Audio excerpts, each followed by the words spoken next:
इस वीडियो को अंत तक देखें यदि आप सच्चे भारतीय हैं। मेरा नाम राजेश है। मैं एक साधारण भारतीय हूं जिसका दिल अपने देश की मिट्टी से जुड़ा है। मेरे गांव की गलियों से लेकर शहरों की चमक दमक तक मैंने भारत को हर रूप में देखा है। उसके गौरवमयी अतीत में, उसके वर्तमान की चुनौतियों में और उसके भविष्य की अनंत संभावनाओं में। मैंने अपने दादाजी से सुना था कि भारत वो देश है जहां सिंधु घाटी की सभ्यता ने दुनिया को शहर नियोजन सिखाया, जहां नालंदा और तक्षशिला ने ज्ञान की रोशनी फैलाई। लेकिन मैंने ये भी देखा है कि ये वही देश है जो आज गरीबी, भ्रष्टाचार, शिक्षा और स्वास्थ्य की कमी, पर्यावरणीय संकट और क्षेत्रीय तनावों से जूझ रहा है। फिर भी मेरा दिल कहता है कि हमारा भारत एक विकसित राष्ट्र बन सकता है। मैंने भारत को अब तक कई उतार चढ़ाव देखते हुए देखा है। आजादी का संघर्ष, आर्थिक सुधार, तकनीकी क्रांति। और मैं ये भी देखता हूं कि भविष्य में भारत क्या देखेगा। एक ऐसी दुनिया जहां वो न सिर्फ आर्थिक शक्ति बनेगा बल्कि नैतिक और सांस्कृतिक नेतृत्व भी प्रदान करेगा। आज मैं आपको अपनी नजर से भारत की कहानी सुनाना चाहता हूं। इसने अब तक क्या देखा, ये क्या देखेगा, इसकी समस्याएं, समाधान और वो रास्ता जो हमें एक विकसित भारत की ओर ले जाएगा। मैं ये भी पूछना चाहता हूं कि आप, मेरे देशवासी, इस सपने को साकार करने के लिए क्या कर सकते हैं। भारत ने अब तक क्या देखा है। मेरे दादाजी मुझे बताया करते थे कि हमारा देश एक ऐसी सभ्यता का गवाह रहा है जो हजारों साल पुरानी है। सिंधु घाटी की सभ्यता, जहां सड़कें और नालियां आज की इंजीनियरिंग को भी चकित करती है, से लेकर वैदिक युग तक हमने दुनिया को वेदों, उपनिषदों और गीता का ज्ञान दिया। बुद्ध और महावीर के दर्शन ने शांति और अहिंसा का संदेश फैलाया। मौर्य और गुप्त साम्राज्यों ने हमें गौरवमयी शासन और कला दी। लेकिन भारत ने सिर्फ सुनहरे दिन ही नहीं देखे। विदेशी आक्रमणों, सिकंदर, मंगोल, मुगल और फिर ब्रिटिश ने हमें बार बार लूटा। ब्रिटिश उपनिवेशवाद ने हमारी अर्थव्यवस्था को चूस लिया, हमारे संसाधनों को खत्म किया और हमें सामाजिक रूप से बांट दिया। फिर भी भारत ने हार नहीं मानी। 1947 में आजादी का सूरज उगा, लेकिन इसके साथ बंटवारे का दर्द भी आया। सांप्रदायिक दंगे, लाखों लोगों का विस्थापन और आर्थिक बदहाली ने हमें शुरुआती वर्षों में परेशान किया। मैंने अपने पिताजी से सुना था कि कैसे 1950 के दशक में भूख और गरीबी ने देश को जकड़ रखा था। लेकिन भारत ने हिम्मत नहीं हारी। हरित क्रांति ने हमें खाद्यान्न में आत्मनिर्भर बनाया। 1991 के आर्थिक सुधारों ने हमें वैश्विक मंच पर ला खड़ा किया। मैंने अपने जीवन में डिजिटल क्रांति को देखा। मोबाइल फोन, इंटरनेट और स्टार्टअप्स ने भारत को नई पहचान दी। भारत ने चंद्रयान और मंगलयान के जरिए अंतरिक्ष में अपनी ताकत दिखाई। लेकिन इसके साथ ही भारत ने गरीबी, भ्रष्टाचार, सामाजिक असमानता और पर्यावरणीय संकट को भी देखा है। ये एक ऐसा देश है जिसने गौरव और दर्द दोनों को गले लगाया है। आज का भारत उस अतीत की नींव पर खड़ा है। मैं जब अपने गांव से शहर की ओर देखता हूं तो मुझे विकास की चमक दिखती है। चमचमाती इमारतें, मेट्रो रेल और डिजिटल इंडिया की बातें। लेकिन इसके साथ ही मैं उन चुनौतियों को भी देखता हूं जो हमारे सामने खड़ी है। गरीबी अभी भी हमारे देश का सबसे बड़ा शत्रु है। मैंने अपने गांव में देखा है कि कैसे किसान कर्ज के बोझ तले दबे हैं। अनियमित मानसून, जलवायु परिवर्तन और बाजार की अनिश्चितता ने उनकी जिंदगी को मुश्किल बना दिया है। 2011 की जनगणना के अनुसार भारत की 21% आबादी गरीबी रेखा के नीचे थी। एक विकसित भारत के लिए हमें गरीबी को जड़ से उखाड़ना होगा। हमें कृषि को आधुनिक बनाना होगा। ड्रिप इरिगेशन, जैविक खेती और डिजिटल मार्केटिंग जैसे कदम किसानों को सशक्त बना सकते हैं। स्वामीनाथन आयोग की सिफारिशों को पूरी तरह लागू करना होगा ताकि किसानों को उनकी फसल का उचित मूल्य मिले। मैंने सुना है कि गुजरात, और महाराष्ट्र में सहकारी समितियों ने किसानों की आय बढ़ाई है। इसे पूरे देश में लागू करना होगा। साथ ही हमें ग्रामीण उद्यमिता को बढ़ावा देना होगा। छोटे उद्योग, कुटीर उद्योग और स्थानीय उत्पादों को वैश्विक बाजार तक ले जाना होगा। मनरेगा जैसी योजनाओं को और प्रभावी बनाना होगा ताकि ग्रामीण क्षेत्रों में रोजगार के अवसर बढ़े। शिक्षा वो नींव है जिस पर एक विकसित भारत खड़ा होगा। मैंने अपने गांव के स्कूल में पढ़ाई की, जहां किताबें पुरानी थी और शिक्षक कम।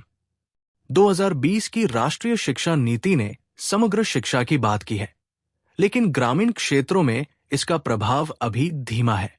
मैंने देखा है कि शहरों में निजी स्कूलों की चमक है, लेकिन गांवों में बच्चे अभी भी मूलभूत सुविधाओं के लिए तरस रहे हैं। 2011 की जनगणना के अनुसार भारत की साक्षरता दर 74% थी, लेकिन ग्रामीण और शहरी क्षेत्रों में ये अंतर स्पष्ट है।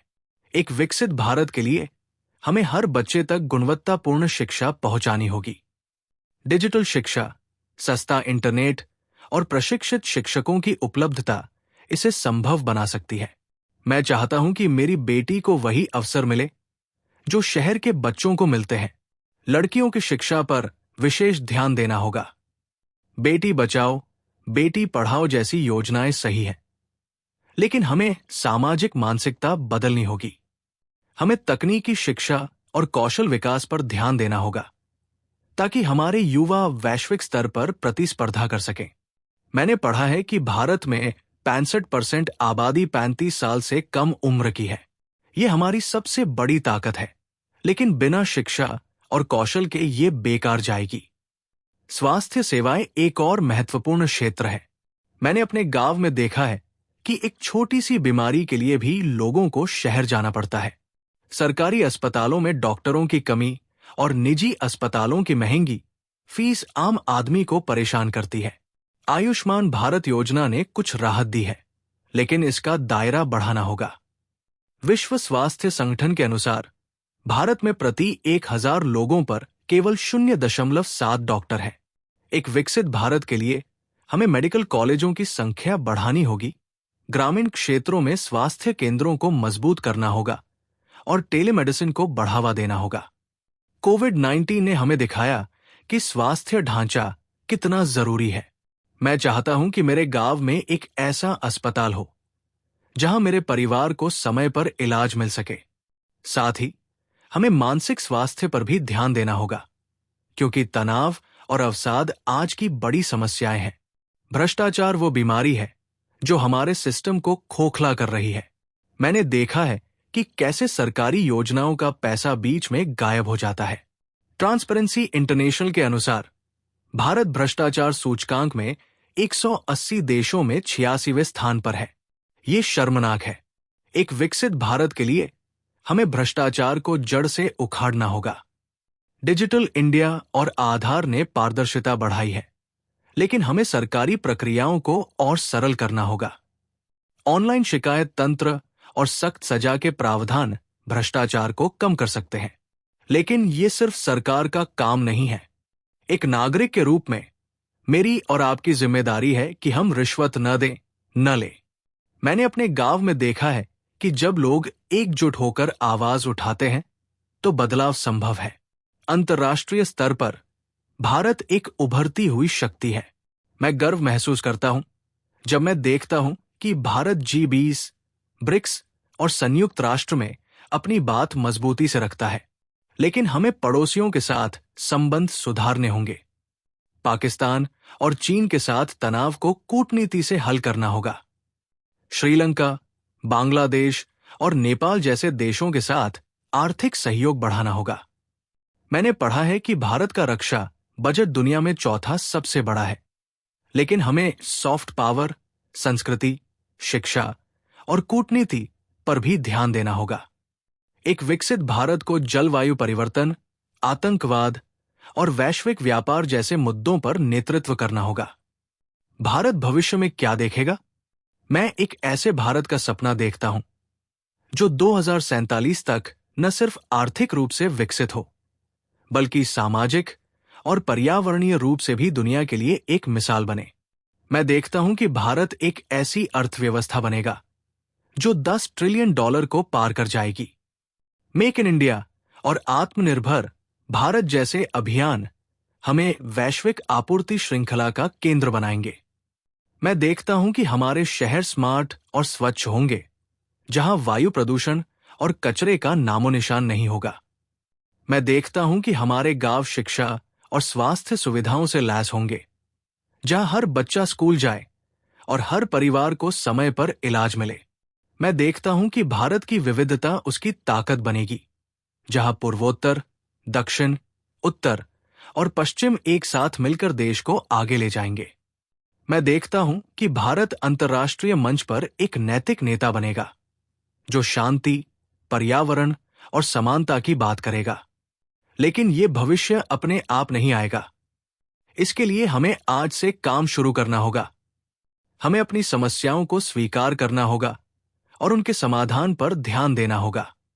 एक विकसित भारत के लिए हमें अपनी अर्थव्यवस्था को और मजबूत करना होगा।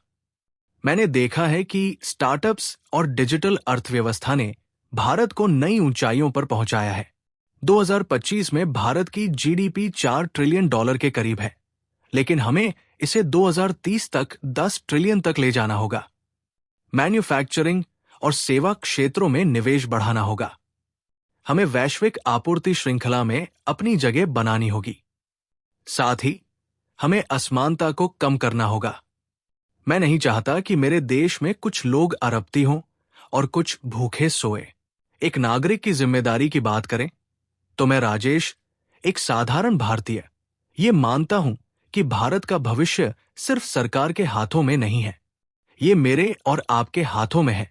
हमें वोट देना होगा, लेकिन सिर्फ वोट देना काफी नहीं है। हमें अपने नेताओं से सवाल पूछना होगा, उनकी जवाबदेही तय करनी होगी। हमें अपने गांव, अपने शहर को स्वच्छ रखना होगा। हमें पानी और बिजली बचानी होगी। हमें अपने बच्चों को शिक्षित करना होगा और उन्हें नैतिकता सिखानी होगी।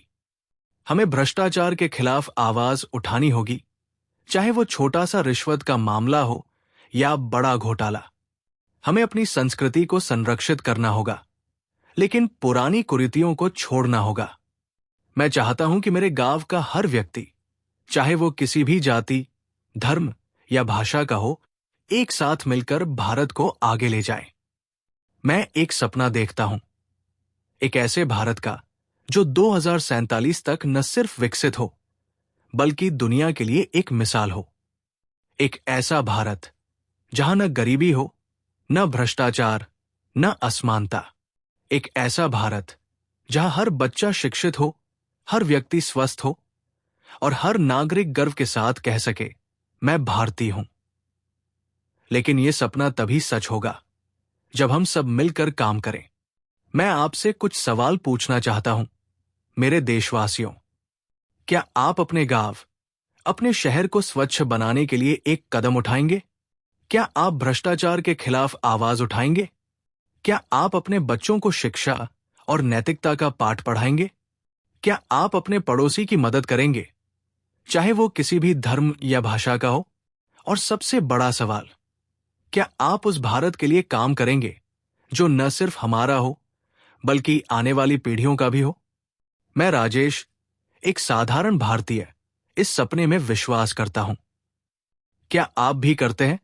मेरे इस विचार को सुनने के लिए आपका बहुत बहुत धन्यवाद। आपका समय और ध्यान मेरे लिए अनमोल है। कृपया हमारे चैनल को सुनते रहें और इसे सब्सक्राइब करें, ताकि हम साथ मिलकर भारत के इस सपने को और करीब ला सकें।